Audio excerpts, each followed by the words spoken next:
जय हिंद। आज हम लोग बात करेंगे पोलराइज्ड और अनपोलराइज्ड लाइट क्या होते हैं।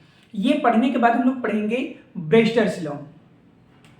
इसके पिछले वाले वीडियो में हम आपको law of reflection on the basis of Huygens principle और रिफ्लेक्शन का ये दोनों का वीडियो हम बना रखे हैं और ये एग्जाम के व्यू से भी इंपॉर्टेंट था। अगर आप नहीं पढ़ें तो वो वीडियो को एक बार जाके देख लीजिए, है ना। और अगर पढ़े भी तो भी आप एक बार देख लीजिए रिवीजन की तरह। अगर आपको वो इजी लगते हैं तो अच्छी बात है, वहां से कवर कर लीजिए, है ना।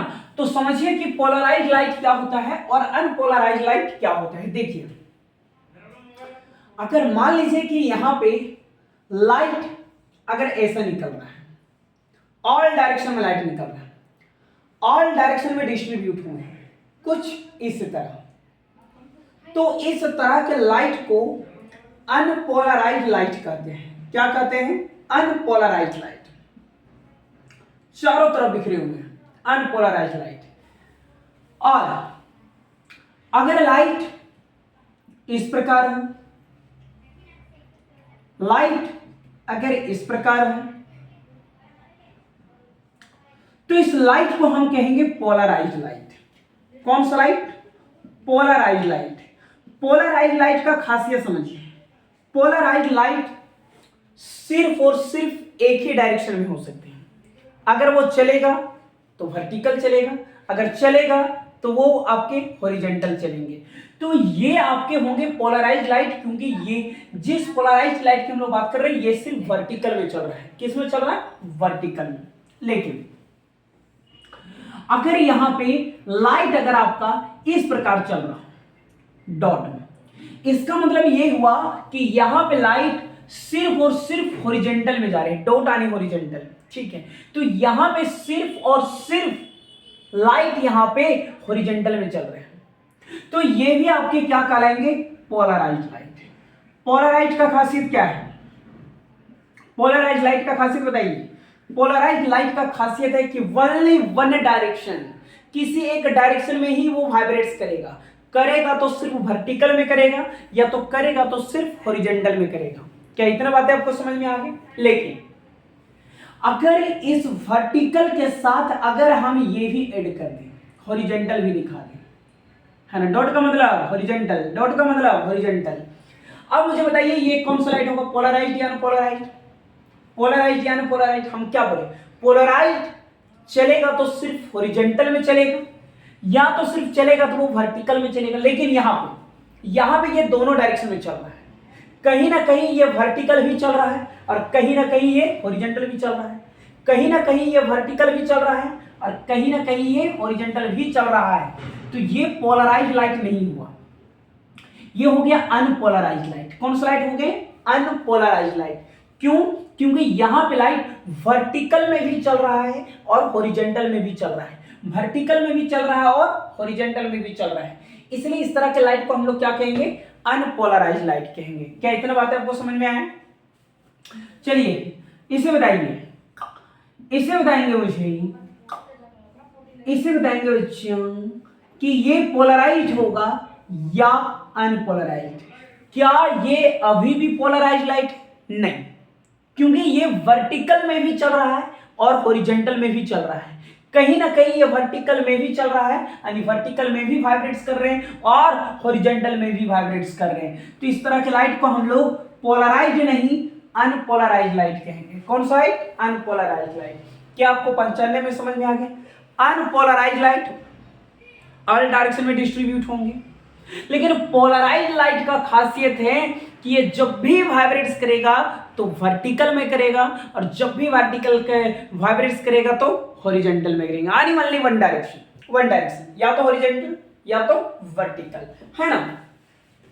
चलिए और कुछ बातें समझिए, और बातें समझिए। क्या पोलराइज्ड में आपको कोई दिक्कत है क्या?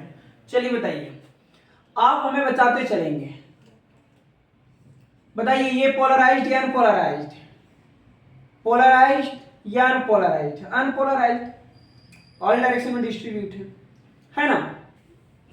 देखिए इसे कहते हैं अनपोलराइज्ड लाइट। अनपोलराइज्ड लाइट यहां पे हमने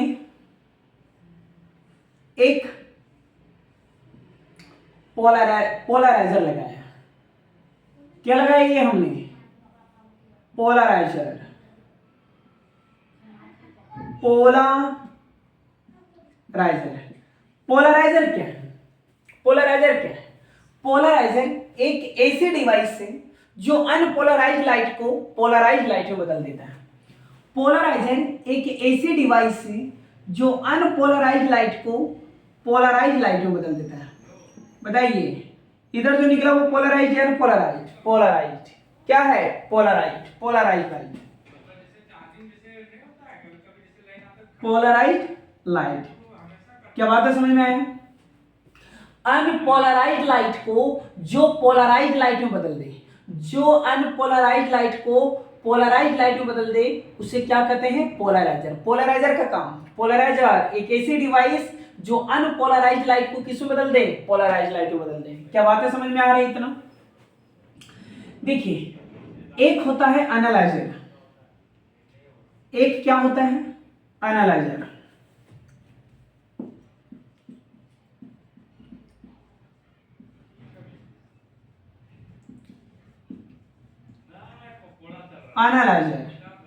एनालाइजर। देखिए, एनालाइजर देखिए करता क्या है? एनालाइजर करता क्या है कि इस पोलराइज्ड लाइट को, देखिए यहां पे जो पोलराइज्ड लाइट है ना, या फिर आप ये कहो कि एनालाइजर जो है वो किसके पैरेलल है? पोलराइजर का पैरेलल है। एनालाइजर में भी साइन ये, पोलराइजर में भी ये, तो एनालाइजर भी इस लाइट को जो है वो पोलराइज्ड में से वो कर सकता है ना, पोलराइज्ड ऐसे कर सकता है। क्या बात है, समझे? एनालाइजर क्या समझ में आया आपको? एनालाइजर जो है वो किसके पैरेलल है? पोलराइजर के पैरेलल है, तो आसानी से ये स्लाइड को वो पास होने दे देगा, आसानी से इस स्लाइड को पास होने दे देगा। लेकिन देखिए, यहां बनाते हैं छोटा सा फिगर, बातें को समझेंगे। पोलराइज्ड या अनपोलराइज्ड, इतना तो आपको समझ में आ गया कि ये अनपोलराइज्ड लाइट है।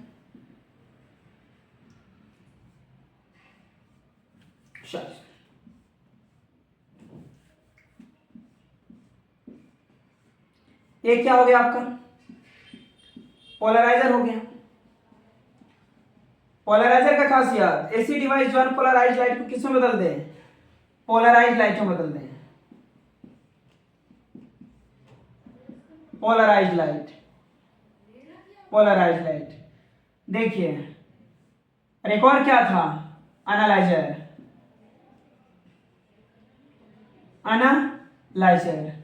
देखिए, ये है एनालाइजर। क्या? तो यहां पे एक बात है, मुझे ध्यान दीजिए कि आपको पता है कि जो अनपोलराइज्ड लाइट को पोलराइज्ड लाइट में बदलते हैं उसे पोलराइजर कहते हैं। एनालाइजर जो होते हैं वो डिपेंड करता है पोलराइजर पे। अब देखिए, पोलराइजर के यहाँ पे साइन कैसा है ना? क्या पोलराइजर और एनालाइजर का साइन अभी एक दूसरे का पैरेलल है? नहीं है। और यहाँ पे पोलराइजर जिस लाइट को आप आगे की ओर भेजा है, ट्रांसफर जो किया है, वो वर्टिकल डायरेक्शन में। कौन सा डायरेक्शन में? वर्टिकल। लेकिन यहाँ पे एनालाइजर में वर्टिकल साइनिंग है क्या? नहीं, तो यहां से ये लाइट को पास होने नहीं देगा। नो लाइट, समझ जाइए, यहां पे लाइट को जाने दिया क्योंकि पोलराइज्ड लाइट और एनालाइजर का डायरेक्शन सेम, यानी एक दूसरे का पैरेलल होने की वजह से वो लाइट को ट्रांसफर कर दिया। जाओ, लेकिन यहां पे वो ऐसा करेगा क्या? नहीं, polarized light vertical, polarized light vertical, है ना? तो एनालाइजर इसे तभी पास होने देगा जब ये एक दूसरे को पैरेलल हो। जब एक दूसरे के क्या है? पैरेलल है। यहां पे एक दूसरे का पैरेलल है? नहीं है। पैरेलल नहीं है मतलब नो लाइट। क्या इतना बात आपको समझ में आ गया? कोई दिक्कत है? पोलराइज्ड लाइट समझ में आई?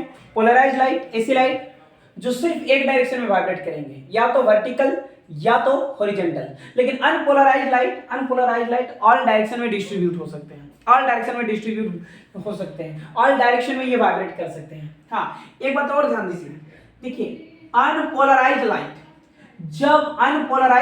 जब पोलराइज है, अनपोलराइज्ड लाइट को पोलराइज्ड लाइट में कन्वर्ट कर देता है। तो अनपोलराइज्ड लाइट का जो इंटेंसिटी होती है उससे आधा इंटेंसिटी हो जाएगा पोलराइज्ड लाइट। फिर समझिए क्या बोले हम कि जितना इंटेंसिटी अनपोलराइज्ड लाइट का होता है उससे आधा इंटेंसिटी हो जाएगा पोलराइज्ड लाइट को। क्यों? क्योंकि unpolarised light all direction vibrates करेंगे, ऑल डायरेक्शन वाइब्रेट्स करेंगे, लेकिन पोलराइज्ड लाइट सिर्फ और सिर्फ या तो हॉरिजॉन्टल में या तो किस में करेगा, वर्टिकल में। इसीलिए बात ध्यान रखिएगा कि अनपोलराइज्ड लाइट से ज्यादा इंटेंसिटी या कम इंटेंसिटी होता है पोलराइज्ड। कितना? आधा। जितना अनपोलराइज्ड लाइट का इंटेंसिटी होगा उससे आधा इंटेंसिटी किसका होगा, पोलराइज्ड लाइट का। क्यों इंटेंसिटी कम होगा? क्योंकि ये एक डायरेक्शन में चलते हैं, या तो वर्टिकल या तो हॉरिजॉन्टल। इसका इंटेंसिटी इसलिए ज्यादा होते हैं क्योंकि ये ऑल डायरेक्शन में वाइब्रेट्स करते हैं। क्या इतना बातें समझ में आ गया? स्क्रीनशॉट करना चाहो तो कर लीजिए आप, है ना? क्या कोई दिक्कत नहीं है? पोलराइज्ड लाइट पोलराइज्ड लाइट समझ में आ गया? चलिए स्क्रीनशॉट कर रहे हैं, कर लीजिए। Brewster's law, Brewster's law important होंगे ये। ब्रेस्टर्स लॉ कहता है that is mu is equal to 10 IB। यही हमें प्रूफ करना है ना? डेरिवेशन बहुत इंपॉर्टेंट है। चलिए समझिए, ये क्या हो जाएंगे, normal, incident light, reflected light और ये रिफ्लेक्टेड। चलिए आप हमें बताइए कब पोलराइज्ड होगा, कब अनपोलराइज्ड होगा, कब पोलराइज्ड कब अनपोलराइज्ड। चलिए बताइए, ये पोलराइज्ड बन रहा है या अनपोलराइज्ड बन रहा है? क्या बन रहा है? Unpolarised light. क्यों समझ में पता है ना? क्योंकि ये कहीं ना कहीं वर्टिकल में भी जा रहा है और कहीं ना कहीं हॉरिजॉन्टल में भी। चलिए इसको बताइए,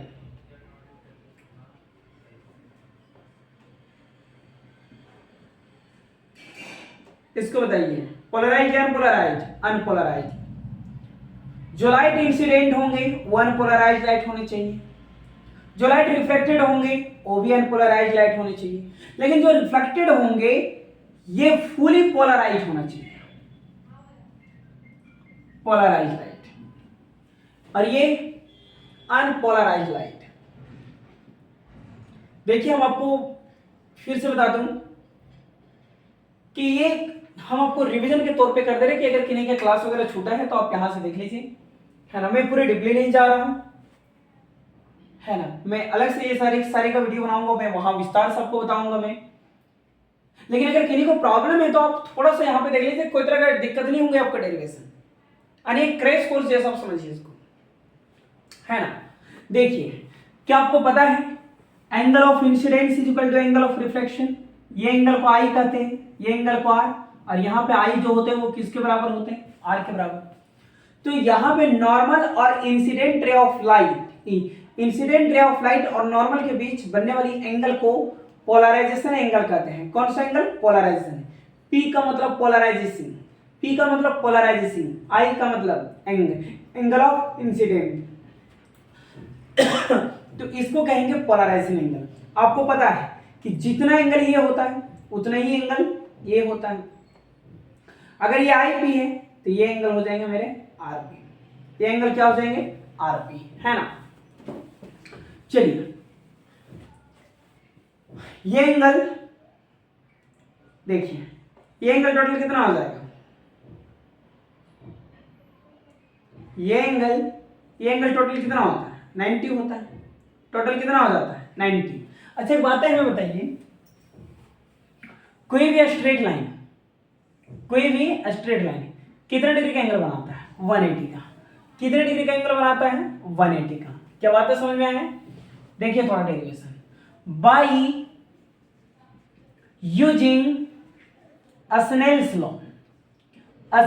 बड़ा विस्तार से मैंने ये पढ़ा रखा है, और जब स्नेल्स लॉ मैंने बताया था कि sine of I upon sine of R जो होते हैं ये कांस्टेंट होते हैं, यानी म्यू के बराबर होते हैं। Sine of I upon sine of R, ये पोलराइजेशन एंगल आई पी, ये भी हो जाएगा आर पी। अब थोड़ा सा यहां देखिए ये एंगल कितना है? आई पी। ये टोटल कितना है? 90, और ये कितना है आरपी। बातें समझ में आ रहा है ना, ये आईपी, ये 90 और ये कितना हो जाएगा आरपी, यानी यहां से यहां तक का तो टोटल एंगल कितना हो जाएगा 180, यहां से लेके यहां तक का टोटल एंगल कितना हो जाएगा 90, यानी IP plus IP total angle 90 plus IP plus 90 plus RP. तो बताइए ये कितने डिग्री के बराबर होंगे 180 डिग्री के बराबर होंगे। क्या बात है समझ में आ रहा है ना, यहां से यहां तक पूरा 180। IP plus RP is equal to 180 minus 90, plus 90 उधर जाएगा तो यहां पे क्या बचेगा IP plus RP is equal to 90। अगर आरपी निकालेंगे तो 90 माइनस आईपी है ना, इस इक्वेशन को 1 मान लेते हैं। तो mu is equal to sine IP upon sine RP. तो mu is equal to sine IP upon sine RP. RP की जगह कितना आ जाएगा 90 माइनस आईपी यानी 90 माइनस थीटा, 90 माइनस थीटा। तो म्यू बराबर क्या हो जाएगा साइन आईपी और साइन 90 माइनस थीटा यानी कॉस थीटा। तो mu is equal to sine cos मिलकर 10, साइन कॉस मिलकर 10 क्या sine 90 minus theta, sine 90 minus theta is equal to cos theta और साइन कॉस मिलकर 10। क्या यही आपका डेरिवेशन थे mu that is mu is equal to 10 IP है ना। तो इसका स्क्रीनशॉट कर लीजिए। चलिए किसी तरह का कोई प्रॉब्लम नहीं है तो नेक्स्ट वीडियो पूरे ऑप्टिक्स का एक ऑब्जेक्टिव वीडियो आपको अपलोड किए जाएंगे, कंप्लीट एक ऑब्जेक्टिव वीडियो बनाए जाएंगे है ना। तो मिलते हैं नेक्स्ट वीडियो में उस ऑब्जेक्टिव और जबरदस्त के साथ, तब तक के लिए जय हिंद।